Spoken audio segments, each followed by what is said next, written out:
Saudara-saudari yang dicintai Tuhan Yesus, kita berjumpa lagi dalam renungan rohani. Saudara-saudari, pada saat ini kita tahu di mana kondisi sekarang. Walaupun uang bukan merupakan segala-galanya bagi manusia, namun uang diperlukan sebagai alat tukar barang maupun jasa. Dengan terjadinya krisis ini, di mana orang semakin sulit untuk memperoleh uang, maka semakin ketat persaingan untuk memperolehnya. Oleh karena itu, kita harus mulai mempunyai hikmat agar kita bisa memperolehnya secara smart, sehingga diharapkan akan mendapatkan kesejahteraan yang hakiki. Apa yang dimaksud dengan kesejahteraan yang hakiki?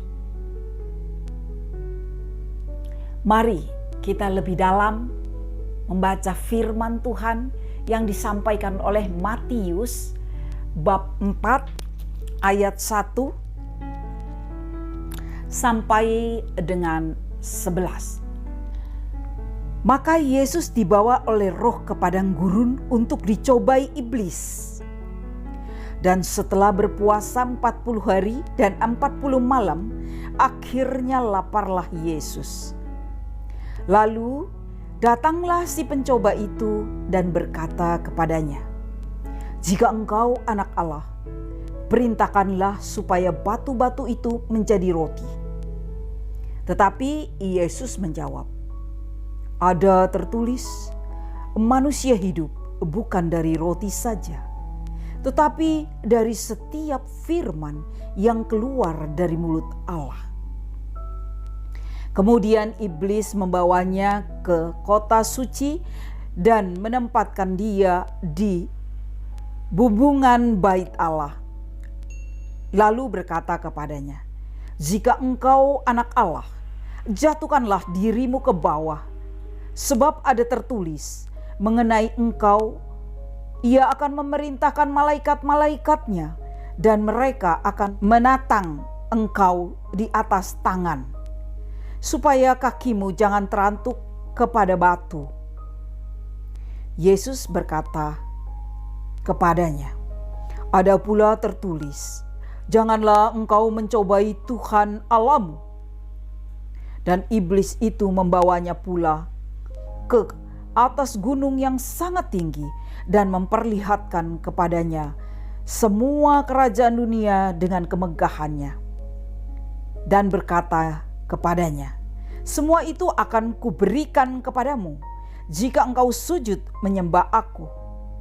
Maka berkatalah Yesus kepadanya, "Enyahlah iblis, sebab ada tertulis, engkau harus menyembah Tuhan Allahmu dan hanya kepada Dia sajalah engkau berbakti."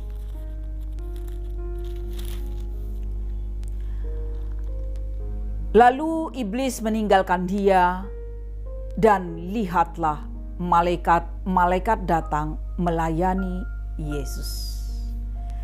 Demikianlah sabda Tuhan. Setelah Yesus berpuasa selama 40 hari, maka Yesus dibawa oleh Roh ke padang gurun untuk dicoba iblis. Firman ini memperlihatkan kepada kita bahwa Yesus tidak menunjukkan itu semua. Padahal kita tahu, apabila kita selesai berpuasa, tentunya 40 hari itu sedang lapar-laparnya, bukan? Dan sangat haus, apalagi itu di padang gurun. Kita tahu sangat panas. Pada saat itu datang si pencoba itu dan berkata, "Jika engkau anak Allah, perintahkanlah supaya batu-batu itu menjadi roti." Saudara-saudari yang dicintai dan dikasihi Tuhan Yesus, apa jawab Yesus? Yesus menjawab, "Manusia hidup bukan dari roti saja, tetapi dari setiap firman yang keluar dari mulut Allah. Itu sebabnya walaupun Ia sebagai Tuhan dan sangat bisa untuk mengubah tanpa harus diperintah, namun dengan kasih-Nya kepada kita, Yesus ingin mengajak kita semua ada dalam kerendahan hati untuk mempertahankan iman kepada Allah, bahwa kita hidup bukan dari roti saja, melainkan dari setiap firman yang keluar dari mulut Allah. Artinya, firman itu Allah. Jika kita hidup dalam firman, maka kita hidup dalam Allah. Kita juga tahu bahwa yang namanya iblis tidak akan pernah berhenti sampai di situ saja. Iblis akan terus mencari celah sampai manusia jatuh ke dalam dosa. Maka iblis pun membawa Yesus ke kota suci, hubungan bait Allah. Kata iblis, "Jika engkau anak Allah, jatuhkan dirimu." Maka Allah akan memerintahkan para malaikat-malaikatnya untuk menatangmu agar kakimu jangan kena batu. Saudara-saudari yang dikasihi dan dicintai Tuhan Yesus, kembali Yesus berkata apa? Jangan engkau mencobai Tuhan Allahmu. Di sini sangat jelas Tuhan Yesus mengajak kita agar setiap kita selalu rendah hati dalam mencapai setiap hal yang kita inginkan. Jangan sampai setelah tercapai membuat kita sombong, bahwa jalan serta pencapaian itu yang akhirnya akan membuat kita memaksa kehendak dengan menghalalkan segala cara yang tidak sesuai, yaitu segala cara yang akhirnya membuat kita menjadi orang yang beranggapan bahwa kita paling super, bisa menggunakan otak terus berpikir bahwa kita bisa, itu atas kemampuan kita, atas kehebatan kita, dan atas segala-galanya dan lain-lain yang ada di pikiran kita karena kesombongan itu. Saudara-saudari yang dikasihi dan dicintai Yesus, akibatnya kita merasa bisa segala-galanya, menjadi seperti memiliki dunia, dan akhirnya kita menyembah ilah-ilah bukan Allah.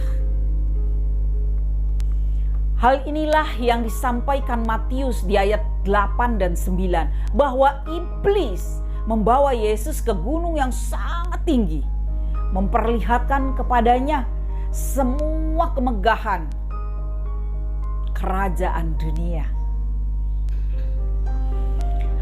Dan dikatakan semuanya itu akan diberikan kepadamu jika engkau sujud menyembah aku.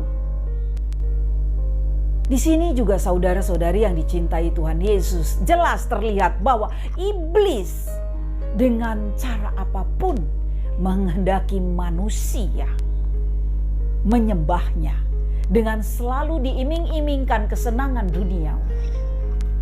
Oleh karena itu, dengan jelas pula dikatakan di dalam Injil ini tertulis, "Nyahlah kau iblis, engkau harus menyembah Tuhan Allahmu, dan hanya kepada Allahmu engkau berbakti." Saudara, saudari yang dicintai Tuhan Yesus dan dikasihi Tuhan Yesus, bahwa kita semua diminta hanya untuk menyembah Allah. Allah menyediakan untuk kita tanpa ada kekurangan satu apapun. Maukah saudara saudari, dan saya sendiri menyadari hal itu, betapa kita sering dicobai iblis, dan kita berarti mengatakan, "Enyahlah kau iblis, karena hidup kita bukan hanya dengan roti saja." Enyahlah kau iblis, karena hidup kita bukan hanya kesombongan saja. Walaupun kita anak Tuhan yang diberikan kemampuan. Dan beranikah kita berkata juga, "Enyahlah kau iblis," bahwa hidup bukan hanya sebagai penguasa dunia. Sekali lagi, hidup ini hanya untuk menyembah Tuhan Allah kita.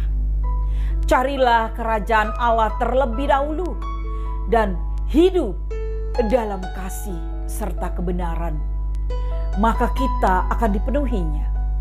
Seperti ditulis di dalam Injil Matius bab 4 ayat 11. "Lihatlah, malaikat-malaikat datang melayani Yesus." Pertanyaannya, maukah kita dengan setia dalam keadaan apapun mengandalkan Allah? Setiap waktu kita selalu ingat Allah, serta selalu menyembah Allah dalam kebenaran dan kasih. Marilah kita bersama-sama, kita endapkan hati, kita bersatu di dalam doa. Dalam nama Bapa, Putra, dan Roh Kudus. Amin. Allah Bapa, Putra, dan Roh Kudus, kasih-Mu yang luar biasa, cinta-Mu yang begitu agung dan mulia. Engkau sungguh teramat baik di dalam setiap kehidupan kami, di dalam setiap perjalanan kami. Roh Kudus senantiasa memimpin setiap kami melangkah. Ya Allah Bapa, Putra, dan Roh Kudus, masing-masing biarlah kami boleh Engkau urapi. Senantiasa kami selalu menyembah Engkau, Allah kami yang mulia dan dahsyat. Biarlah kami selalu di dalam Engkau, Allah kami. Ya Allah Bapa, urapi kami dengan kemampuan bahwa hidup kami tidak boleh menjadi sombong, bahwa hidup kami tidak boleh menjadi angkuh, bahwa hidup kami bukanlah merupakan kekuasaan duniawi, tetapi biarlah hidup kami menjadi hidup dan kehidupan yang hanya dikuasai oleh Engkau. Ya Allah Bapa, hanya kepadamu kami memohon urapan kuasa-Mu. Terpuji dan terpujilah Engkau Allah kami yang hidup berkuasa dan bertata di dalam jiwa raga kami, kini dan selama-lamanya. Dalam nama Allah Bapa, Putra, dan Roh Kudus. Amin. Terima kasih saudara-saudari yang dikasihi Tuhan Yesus. Saya berdoa selalu saudara-saudari diberkati Tuhan Yesus, mengalami sukacita damai sejahtera.